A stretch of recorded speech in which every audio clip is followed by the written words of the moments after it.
Olá pessoal, estamos iniciando o programa Alegria de Viver, sejam bem-vindos. Mais uma semana em que podemos desfrutar de um livro que é muito bonito. Para você que nos acompanha, já conhece o livro Pensamento e Vida. Esse livro é de psicografia de Francisco Cândido Xavier e quem escreve através do Chico é o Espírito Emmanuel.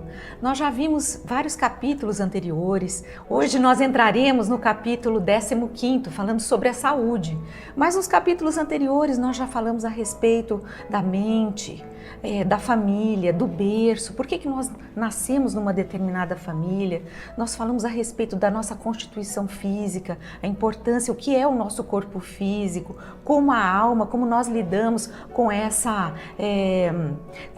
com esse entrelaçamento entre espiritualidade e matéria.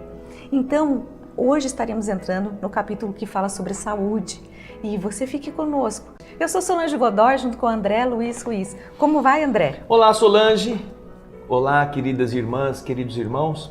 Esta oportunidade de retomarmos a leitura e comentário do livro Pensamento e Vida é também uma forma de oferecermos a você essa preciosidade que muitas vezes está esquecida na prateleira ou não está sendo procurada pelos leitores, apesar de que nós sabemos que existem outros livros também importantes, mas Emmanuel se caracteriza por ser uma referência segura, profunda e concisa. Então, as suas abordagens sobre os temas possuem muito conteúdo em poucas palavras. Por isso é importante que nós possamos ir passo a passo, caminhando nessa construção do pensamento, porque é graças a isto que nós teremos uma outra qualidade de vida. Nosso viver diário, nossa relação com as pessoas, nossos compromissos com a nossa melhoria, até mesmo a nossa postura diante dos obstáculos que nos surjam, são influenciadas positivamente por todos os ensinamentos que o Espírito Emmanuel nos apresenta nesta obra bastante importante. É o nosso pensamento que estará sendo estimulado a mudar. E isto, nós vamos agora, no programa de hoje, estudar sobre a saúde. Nós pensamos que saúde, não é, Solange? Saúde é não ter doença. E há pessoas que não têm doença nenhuma, mas estão muito doentes. Porque tem uma outra noção do que significa saúde. A ausência de dor física, quando de verdade a saúde é algo mais amplo e que envolve muitas vezes, mais do que não ter dor, é a nossa reação diante das coisas. De forma que nós vamos entender, existem pessoas que têm alguma doença física, mas que são mais saudáveis do que muitos saudáveis que não têm doença nenhuma, não é mesmo? Então agora a Solange vai começar a ler para nós o capítulo 15º, cujo título é Saúde. Vamos lá. A saúde é assim como a posição de uma residência que denuncia as condições do morador ou de um instrumento que reproduz em si o zelo ou a desídia, a negligência das mãos que o manejam. Olha só que primeiro conceito fenomenal. Emmanuel está dizendo que do mesmo modo que quando você tem uma casa bonita, quando você tem um carro novo, você mostra para as pessoas como sendo uma conquista sua. Você chama os seus amigos, você dá uma festa para que seus convidados vejam o seu status. Aquela casa representa, entre aspas, não é? Aquele carro ou aquela roupa bonita. É a exteriorização de uma competência, de uma inteligência, de uma capacidade realizadora. É assim que nós nos conduzimos em sociedade, na vida de relação. Emmanuel está dizendo que essa mesma forma de ostentar para que outros vejam uma posição interior, é assim que, em termos de saúde, nós seremos avaliados. Porque a nossa saúde, ela representa a posição que nos encontramos. É a nossa casa física, que vai mostrar qual é a competência do seu morador. Veja o texto novamente na tela. Olha, a saúde é como a posição de uma casa. que mostra as condições do morador. Ou de um instrumento qualquer, seja de trabalho, seja instrumento de música, que quando você olha aquilo, você já vê que quem estava tomando conta, quem estava usando esse instrumento, ou era muito zeloso, muito cuidadoso, ou era um relaxado, porque não soube protegê-lo da ferrugem, das manchas, do estrago que o mau uso promoveu naquele instrumento. Então você vê que o nosso estado de saúde física, no caso do corpo de carne, representa a nossa evolução, nossa capacidade de demonstrar quem nós somos. E isso é muito importante que nós comecemos a pensar. Este primeiro parágrafo, essa primeira afirmativa de Emmanuel já nos dá muita coisa para pensar. Mas o texto continua. Vamos a ele? A falta cometida opera em nossa mente um estado de perturbação, ao qual não se reúnem simplesmente as forças desvairadas de nosso arrependimento, mas também as ondas de pesar e acusação da vítima e de quantos se lhe associam ao sentimento, instaurando desarmonias de vastas proporções nos centros da alma, a percutirem sobre a nossa própria instrumentação. Veja só, aqui vem outra pérola. Volta no começo isto. Percebam o seguinte, Emmanuel está falando que quando a gente comete um equívoco, a gente se arrepende porque reconhece que errou. Este estado mental, que é um estado de perturbação, você fala uma coisa de uma pessoa, você se põe aí a fofocar da vida alheia. Você fala, nossa, fulano de tal fez tal coisa, e você espalha para a família. Mas depois de um tempo, você mesmo descobre que aquilo era mentira, que ele não tinha feito. E aí você se vê como responsável por ter espalhado uma notícia que não é verdade, que pode prejudicar a pessoa. Então você fica tão preocupado em corrigir seu erro, que esse já é o primeiro estado de perturbação. É o arrependimento. Mas a esse estado de perturbação, diz Emmanuel, não se soma só esse choque íntimo, esse choque vibratório que você agora conhece, que você não deveria ter falado. Puxa, mesmo que fosse verdade, eu não tenho nada a ver com a vida dele, por que eu fui fazer isso? Além disto, diz Emmanuel, o indivíduo que promove essas coisas, ele é vítima, ele recebe de retorno toda a carga de vibrações ruins daquela vítima e de todos os parentes e pessoas ligadas a essa vítima, que se coloquem contra aquela ação de calúnia, de mentira, de fuxico, e que vai, vamos dizer, repercutir, vai ressoar na atmosfera vibratória e mental daquele que causou este processo. Então, voltando ao texto, a falta cometida produz na nossa mente um estado de perturbação que não se resume nas forças desvairadas do nosso arrependimento, mas também nas ondas de pesar, de tristeza e de acusação da vítima e de todos quantos estão ligados ao sentimento dela, instaurando desarmonia de largas proporções nos centros da alma, que por sua vez, elas atuam, elas se reproduzem no nosso próprio corpo físico, que é a nossa própria instrumentação, nosso instrumento, o corpo de carne. Então você imagina, você faz uma fofoquinha de uma pessoa, que não é verdade.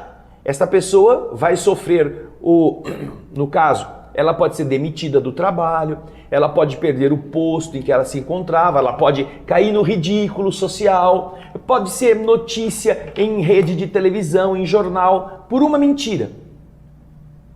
Então ela vai ficar pesarosa, vai ficar às vezes com raiva, e aí ela foi demitida. Então a família dela está numa posição agora de dificuldade.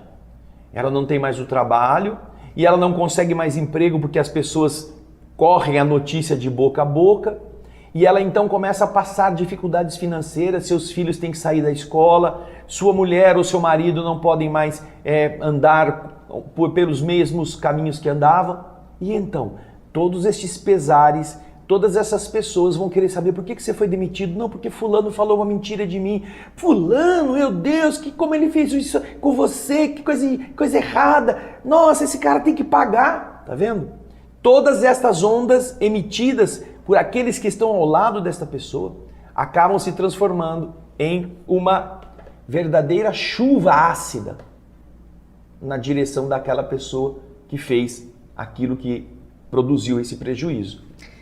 E sabe, André, isso foi só um exemplo muito interessante que você deu, mas que também a gente observe, é um exemplo em que alguém fala mal de uma outra pessoa. Só olha a importância do nosso falar, daquilo que nós propagamos, porque às vezes aquilo que nós falamos até de maneira meio que inconsequente, uma maldadezinha, a gente não imagina a repercussão que isso pode vir a ter, prejudicando as pessoas. E como o André disse, inclusive, não é? Nós vamos receber de volta essas vibrações negativas, não só dessa pessoa, mas também dos demais. Então, e olha, um exemplo que é o que a palavra, apenas um comentário, alguma coisa maledicente. Imagine atos mais graves, não é? Que nós podemos cometer.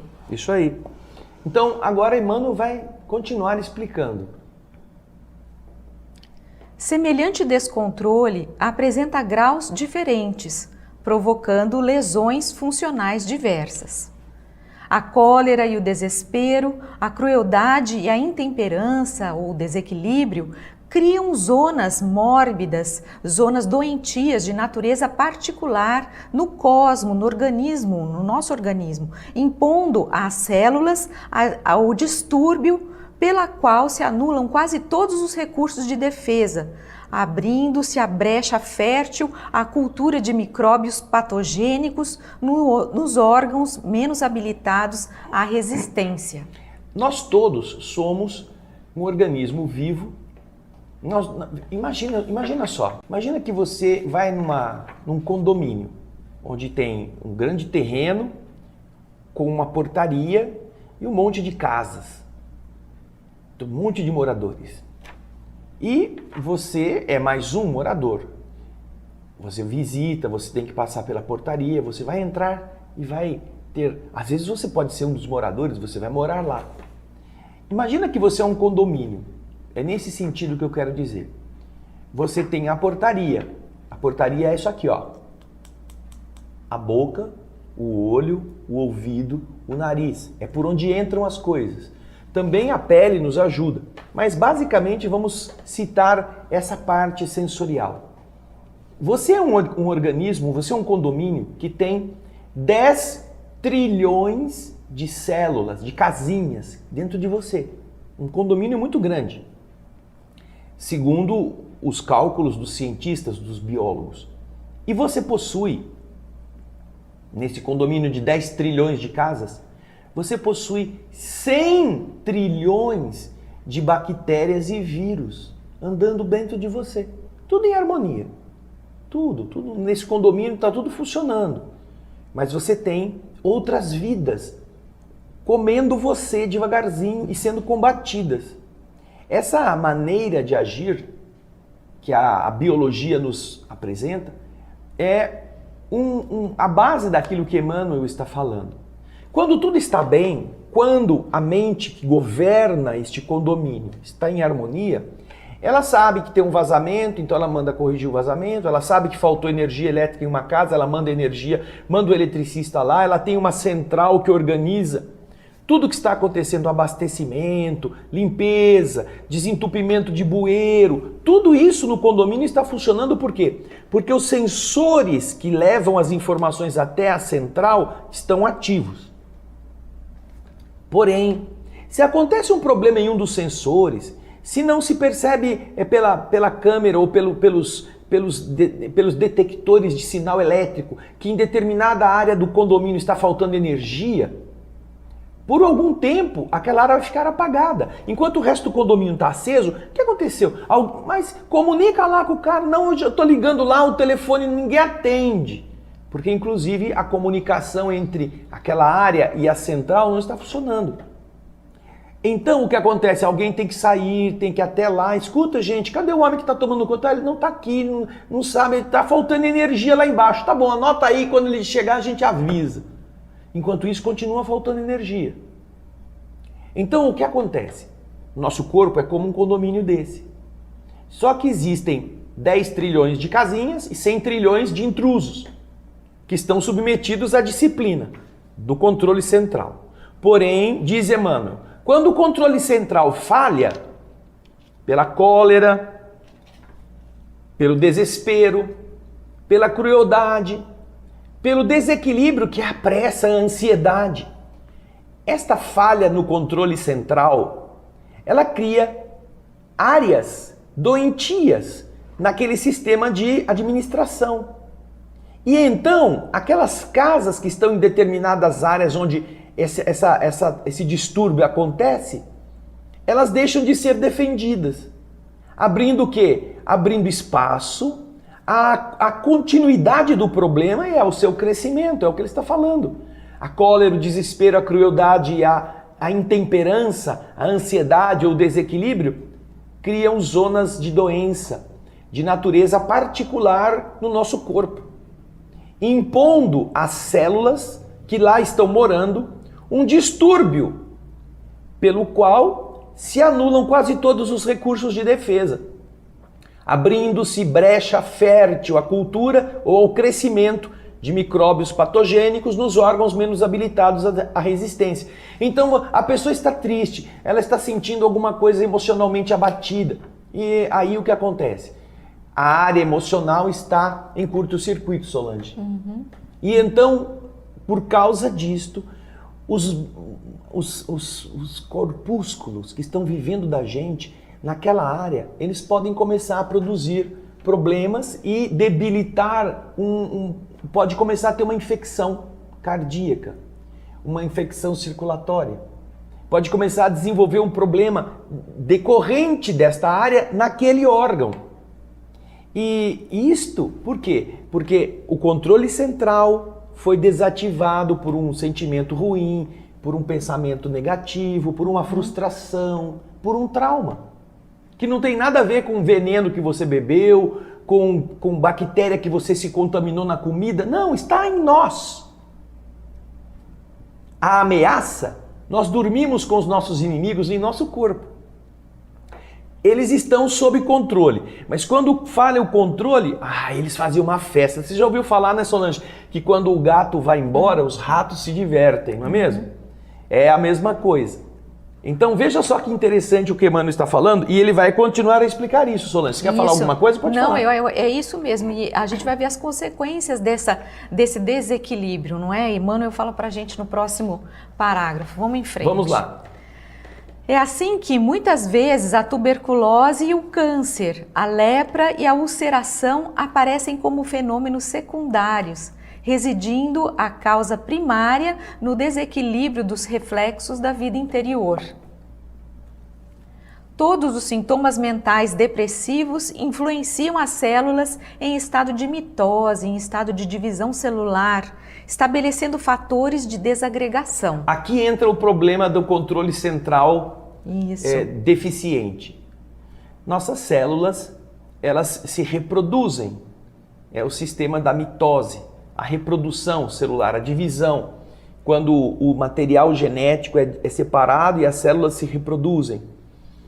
Esse processo é muito delicado e é quando uma célula faz uma cópia dela mesma. Este método de multiplicação vai repondo o material velho para que o indivíduo seja renovado por novas casinhas naquele condomínio. Porém, nesse momento, quando os processos de separação estão acontecendo, em que a ação mental é fundamental para ter equilíbrio, para ajudar a multiplicação correta, se o indivíduo está em desajuste, como ele disse aqui, em situação de depressão, de tristeza, de medo. Esta vibração é como um curto-circuito na hora em que você está tirando a foto. Vamos imaginar que você vai tirar a foto.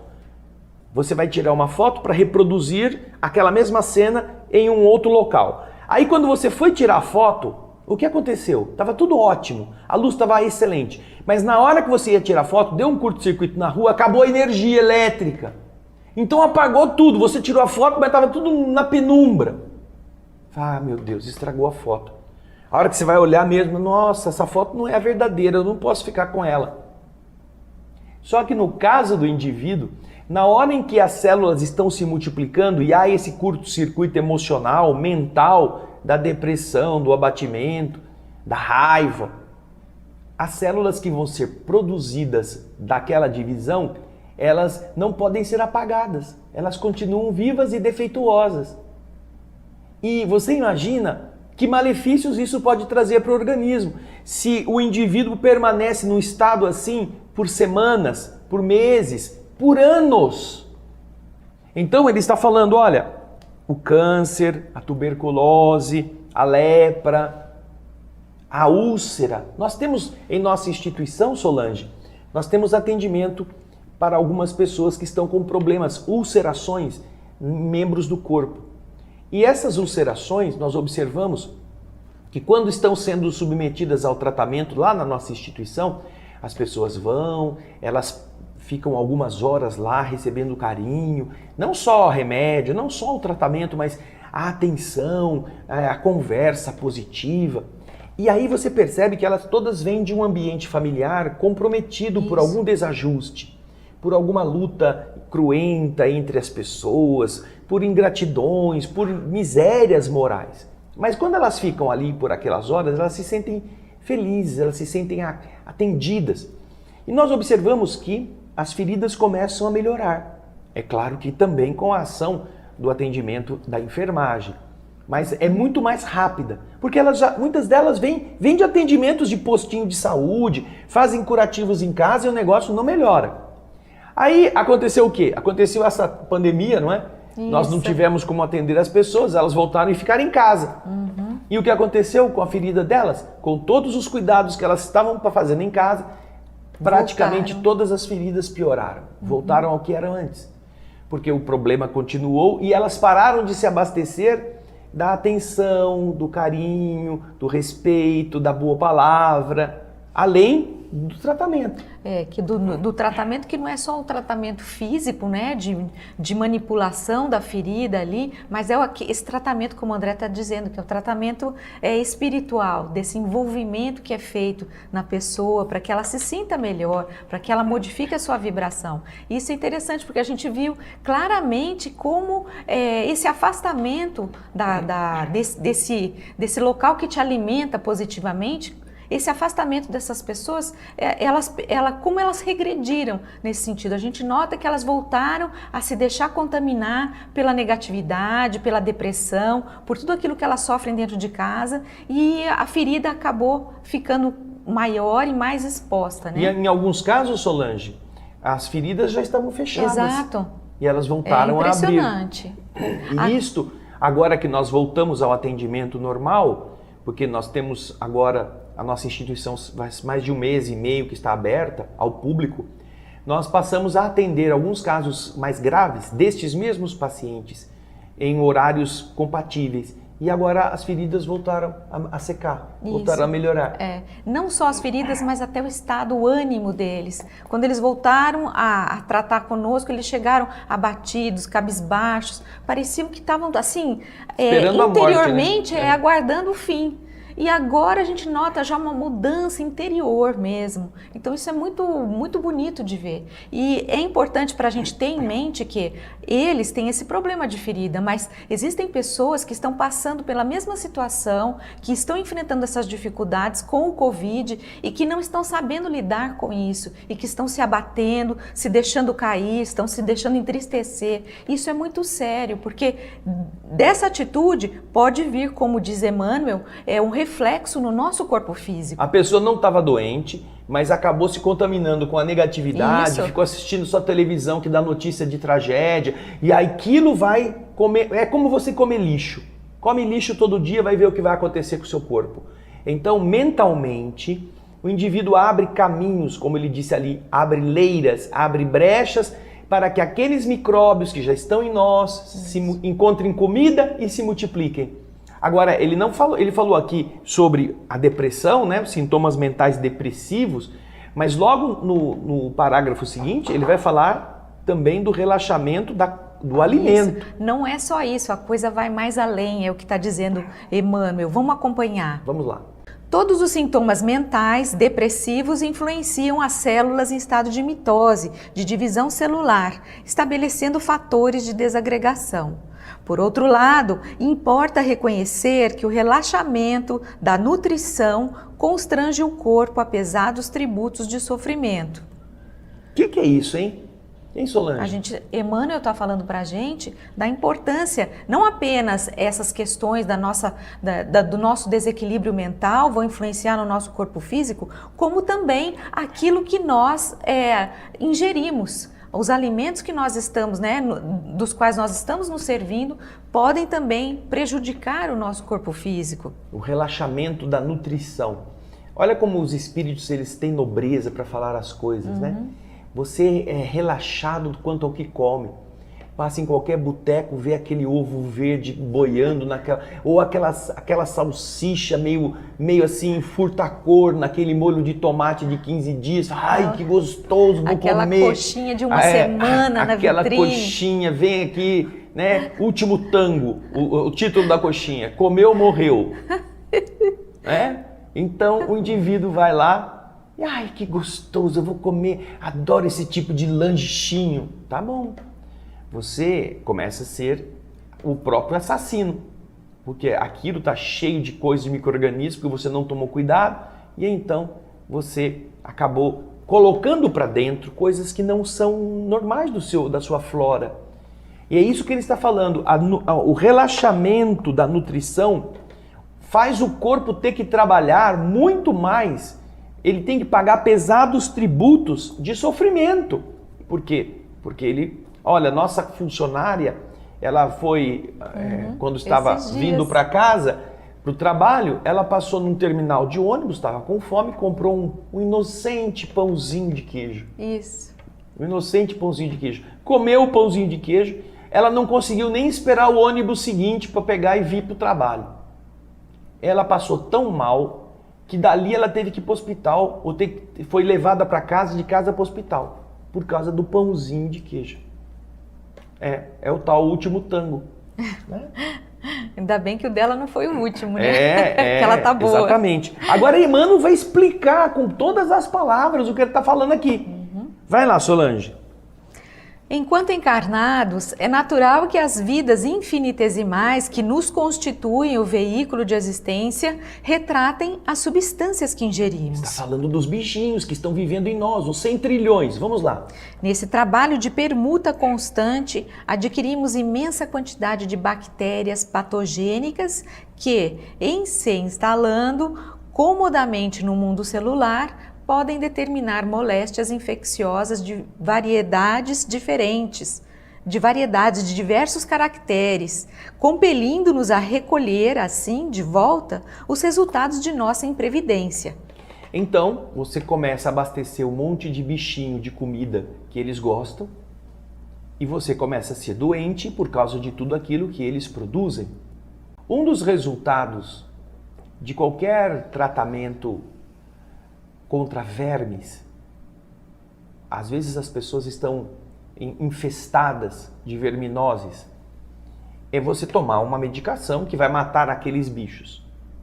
Eles estão dentro de você e você não sente, é uma coabitação, é uma convivência. Eles comem o que você come, eles se reproduzem dentro do seu intestino ou dentro de certos órgãos, porque a lombriga ela migra para vários lugares do seu corpo. Agora, quando você joga o veneno, esses bichos, eles sentem que vão morrer.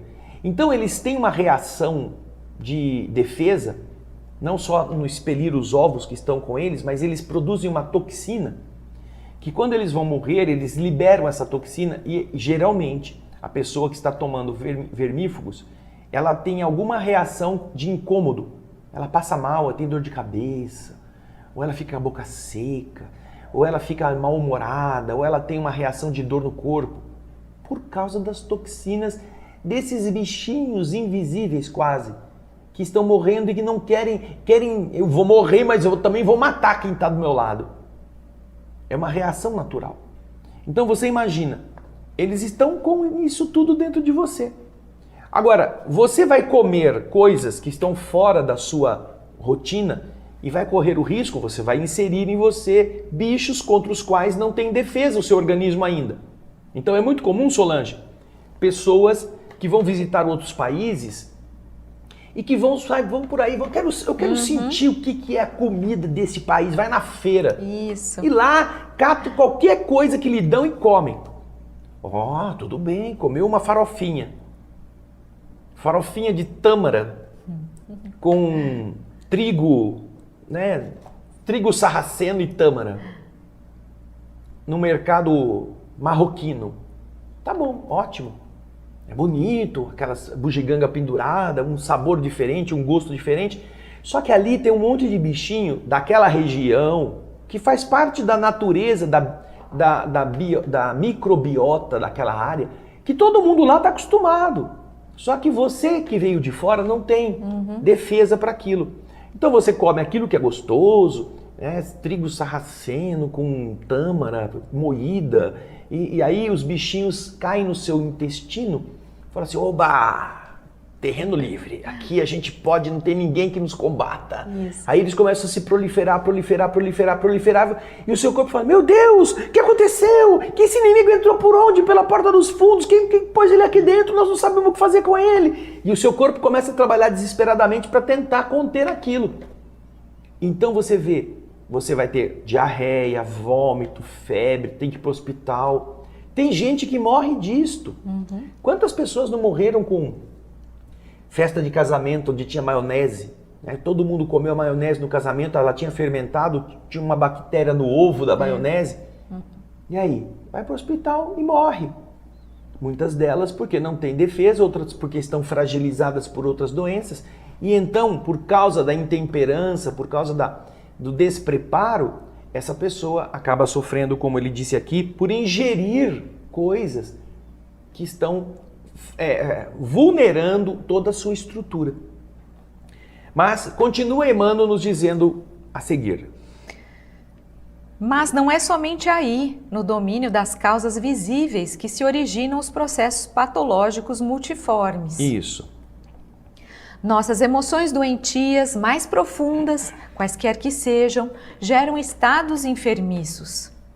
Os reflexos dos sentimentos menos dignos que alimentamos voltam-se sobre nós mesmos, depois de convertidos em ondas mentais, tumultuando o serviço das células nervosas, que, instaladas na pele, nas vísceras, na medula e no tronco cerebral, desempenham as mais avançadas funções técnicas. Bom, até aqui ele estava primeiro falando das causas exteriores, agora ele está falando dos sentimentos, emoções doentias mais profundas geram estados enfermiços. Você é uma pessoa irada, você é uma pessoa melindrada, você é uma pessoa infeliz, você é uma pessoa revoltada. Fulano me enganou, foi embora com outra. Eu nunca perdoei. Mas quanto tempo faz? Faz 35 anos. Quer dizer, passaram-se 35, 40 anos e você se lembra que você foi vítima de uma traição, ou de um engano que não é correto, é claro que não. Mas você carregou isso 40 anos em você, você está se envenenando. Por isso que tem uma frase que atribuem a William Shakespeare, dizendo que guardar rancor, você ter raiva de alguém por ter feito alguma coisa a você, é a mesma coisa que você beber veneno para que o outro morra. É coisa absurda.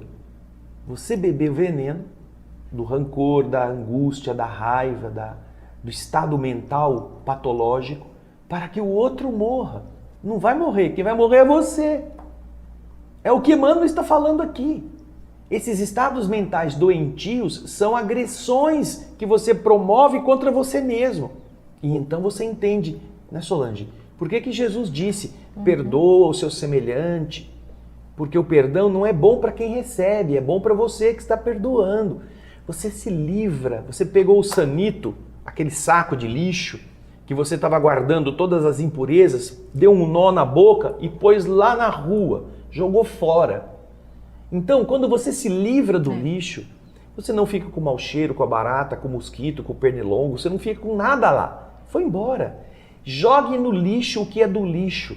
Não fique cultivando emoções ruins, frustrações. O vitimismo, ele é uma porta aberta a doenças, aos estados de saúde defraudados.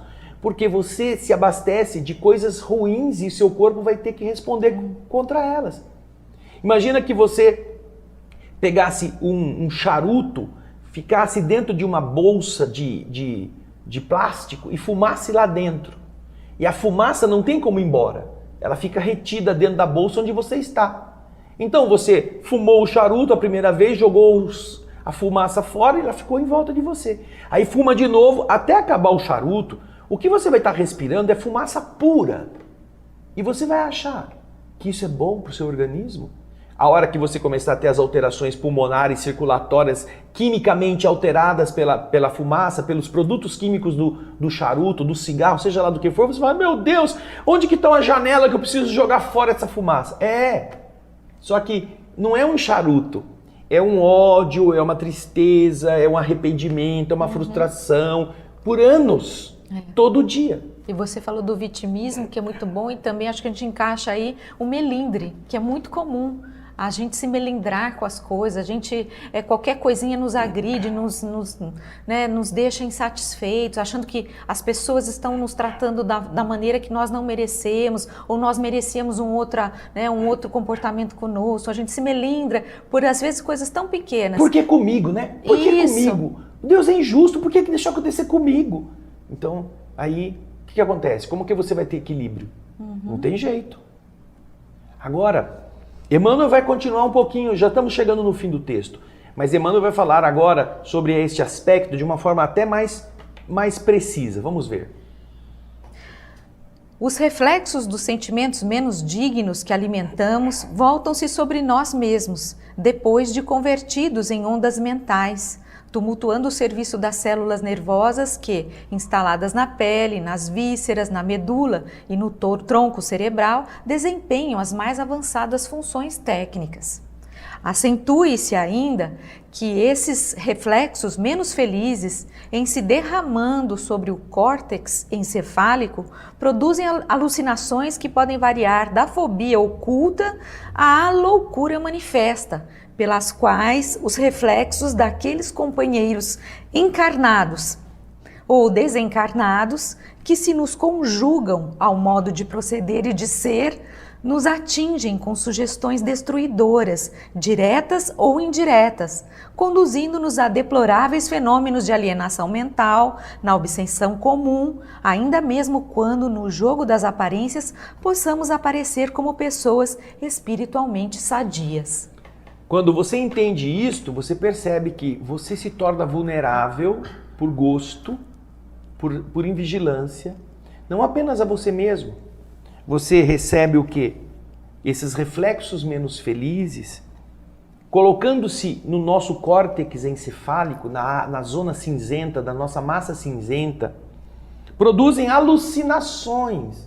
Então uma pessoa ciumenta, uma pessoa invejosa, ela começa a ver fantasmas, onde que ele foi, onde que ela foi, o que ela está fazendo, olha, eu senti que ela tá fazendo alguma coisa escondida. Começa a ter, vai viajando na maionese, como o povo costuma falar. E, ao mesmo tempo, essa pessoa, ela que pode ir da fobia simples à loucura declarada, tem pessoas que, se você puser uma camisa de força, vai achar que é uniforme, porque tá tão doida que acha que aquilo realmente é a roupa própria. Então essas pessoas atraem aqueles companheiros espirituais ou encarnados que sintonizam-se nesses mesmos padrões, que nos ajudam a ser iguais a eles e se sentem abastecidos pela nossa doideira. E então, pode ver, um ciumento nunca vai querer ficar com uma pessoa que vai combater nele o impulso do ciúme. Ele vai procurar alguém que diz, não, eu também acho que você tem razão, tem que desconfiar mesmo. Ah, esse é meu amigo, isso mesmo, a gente conversa sobre as coisas, a gente se entende. Você entende o que eu sinto, né? Uma mulher fala para outra, um homem fala para outro. Você me entende, né? Eu te entendo. Geralmente por quê? Porque são dois infelizes na mesma desgraça. São dois frustrados no mesmo problema. E isso faz o quê? Torna pior o estado geral. Seja pela obsessão das entidades invisíveis que agora podem controlar a pessoa invigilante, seja porque agora o indivíduo tem razão. Eu tenho razão. Fulano me deu razão e eu estou certo. Então eu posso parecer muito equilibrado socialmente, mas na verdade eu sou um alienado. Uma pessoa desconjuntada, moralmente e pessoalmente, afetivamente, mentalmente. É muito grave, porque uma desgraça atrai 2, 3, 4, 5, 10 desgraças juntas. E elas ficam piores. Isso é importante que você falou, porque a gente tem que estar atento para quando a gente procura o apoio dos outros, para aquilo que a gente está imaginando ou confabulando. Se a gente está procurando apoio numa determinada coisa, se o nosso pensamento é negativo, nós encontramos esse reflexo nas pessoas, isso é bastante perigoso, porque a gente pode estar entrando por um caminho que não deveria. E aí não apenas nós, mas como os demais, um se apoia nos outros, e aí a gente acaba fazendo bobagem. Então acho que é bem interessante isso que você comentou agora há pouco. Agora vamos para o último finalizar? parágrafo. Vamos lá. Não nos esqueçamos, assim, de que apenas o sentimento reto pode esboçar o reto pensamento, sem os quais a alma adoece pela carência de equilíbrio interior, imprimindo no aparelho somático, no aparelho físico, os desvarios e as perturbações que lhes são consequentes. Por isso que ele disse lá no começo que a nossa saúde é a demonstração de como está a nossa casa, como é o morador. É a residência que denuncia as condições do morador. Um corpo doente, um estado mental doente, demonstra um espírito doente. Agora, um corpo sadio nem sempre oculta o morador sadio. Por isso que ele diz, é o pensamento reto e o sentimento reto nas atitudes de cada dia que nos protegerão das doenças verdadeiras. Não apenas do corpo físico, porque às vezes a gente tem que herdar da nossa vida passada enfermidades que nós semeamos lá. O corpo está funcionando com algum defeito, porém o espírito pode estar bem. O espírito pode estar otimista, positivo, porque olha, nunca existiu na medicina nenhuma pesquisa dizendo que o ódio curou alguma doença, que a mágoa foi remédio. Mas existem inúmeros trabalhos dizendo que o otimismo, que a boa postura mental, a alegria foram medicações fundamentais para a pessoa se curar. Isso mesmo. Muito, muito lindo esse capítulo, vale a pena você ler de novo, pensar sobre esse assunto, porque a gente nunca imaginou que essa questão da saúde envolvesse em tantos caminhos, né? Seja na parte tantas mental, facetas exatamente, ligadas à mente, ao sentimento. Olha, e tudo isso se resume no quê? Em termos saúde. Olha, eu fiz uma palestra no dia 16 de março, está lá no nosso YouTube da TV Alvorada Espírita, chamado Coronavírus Mental. Nós lemos nessa palestra o último capítulo do livro Evolução em Dois Mundos, falando da importância da mente, inclusive na questão do coronavírus. Vai lá, youtube.com/TV Alvorada Espírita, Coronavírus Mental. Você vai entender muito bem aquilo que Emmanuel está falando aqui também. Ok? É isso aí, nós agradecemos a sua participação, esperamos vocês na semana que vem, onde nós estaremos entrando num novo capítulo falando sobre a vocação, tá ok? Isso, Esperamos vocação. vocês. Grande Até abraço, lá. tchau. Tchau.